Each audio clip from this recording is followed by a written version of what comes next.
राधे राधे, जय श्री कृष्णा। तो आज की इस वीडियो में हम जानेंगे बैसाख मास की कृष्ण पक्ष में आने वाली एकादशी के बारे में, जिसका नाम है बरथुनी एकादशी। हर महीने में 2 एकादशी व्रत आते हैं, एक कृष्ण पक्ष में और एक शुक्ल पक्ष में।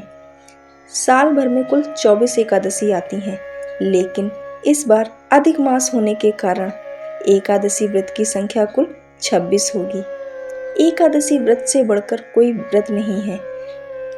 इस व्रत के नियम थोड़े कठिन जरूर होते हैं, लेकिन इसका श्रद्धा पूर्वक पालन किया जाए तो आप जीवन में जो कुछ भी पाना चाहते हैं वो आपको भगवान विष्णु की कृपा से जरूर प्राप्त हो सकता है।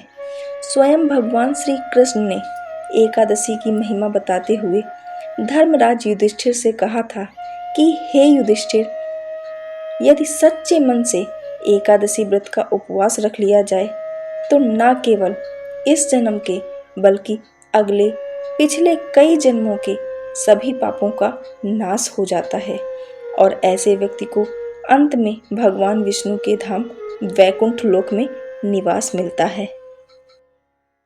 व्रत के नियमों का पालन 10वीं तिथि से लेकर द्वादशी तिथि तक किया जाता है। इस बार साल 2023 में 16 अप्रैल रविवार के दिन बरथुनी एकादशी है और उपवास इसी दिन रखा जाएगा। भगवान को भोग लगाने के लिए तुलसी पत्र एक दिन पहले यानी कि शनिवार के दिन ही तोड़कर रख लेने चाहिए। एकादशी की तिथि प्रारंभ होगी 15 अप्रैल शनिवार की रात 8:46 से और समाप्त होगी 16 अप्रैल रविवार की शाम 6:14 पर। एकादशी के दिन चावल का पूरी तरह से त्याग करना चाहिए। द्वादशी तिथि प्रारंभ होगी 16 अप्रैल रविवार 6:15 से, जिसकी समाप्ति होगी 17 अप्रैल सोमवार दोपहर 3:46 तक। बरथुनी एकादशी व्रत की कथा कुछ इस प्रकार है। श्री कृष्ण ने बरथुनी एकादशी का महत्व बताते हुए युधिष्ठिर को एक कथा सुनाई। कथा के अनुसार प्राचीन काल में नर्मदा नदी के तट पर राजा मानधाता राज्य करते थे।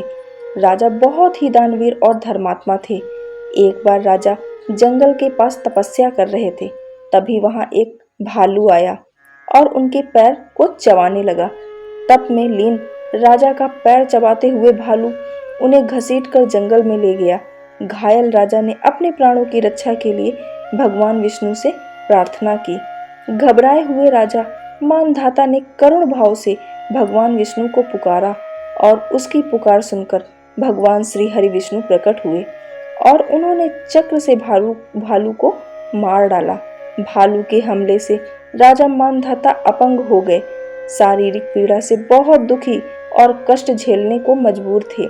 इस पीड़ा से मुक्ति पाने के लिए उन्होंने भगवान विष्णु से उपाय पूछा। श्री हरि विष्णु बोले, ये तुम्हारे पिछले जन्म का पाप है जो इस जन्म में भुगतना पड़ रहा है। भगवान विष्णु ने राजा से बैसाख की बरथुनी एकादशी का व्रत और पूजन करने को कहा। राजा मानधाता ने विष्णु जी के बताए अनुसार बरथुनी एकादशी पर श्री हरि के 12 रूप की पूजा की, जिसके प्रताप से शारीरिक पीड़ा से मुक्त हो गया और पुनः शरीर स्वस्थ हो गया। सच्चे मन से एकादशी व्रत का पूजन करने पर राजा मानधाता को मोक्ष की प्राप्ति हुई।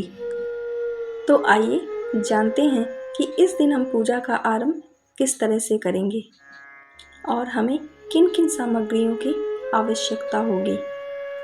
व्रत के दिन सुबह जल्दी उठकर स्नान आदि से निवृत्त होकर साफ स्वच्छ वस्त्र धारण करें। पीले वस्त्र, पीले पुष्प और पीले फल फूल से भगवान विष्णु का पूजन करना चाहिए। इस दिन भगवान विष्णु को केवल फलों का ही भोग लगाया जाता है, क्योंकि अन्न का त्याग इस दिन हर व्यक्ति को करना चाहिए। साथ ही व्रत की कथा सुनकर या पढ़कर व्रत का प्रारंभ करना चाहिए।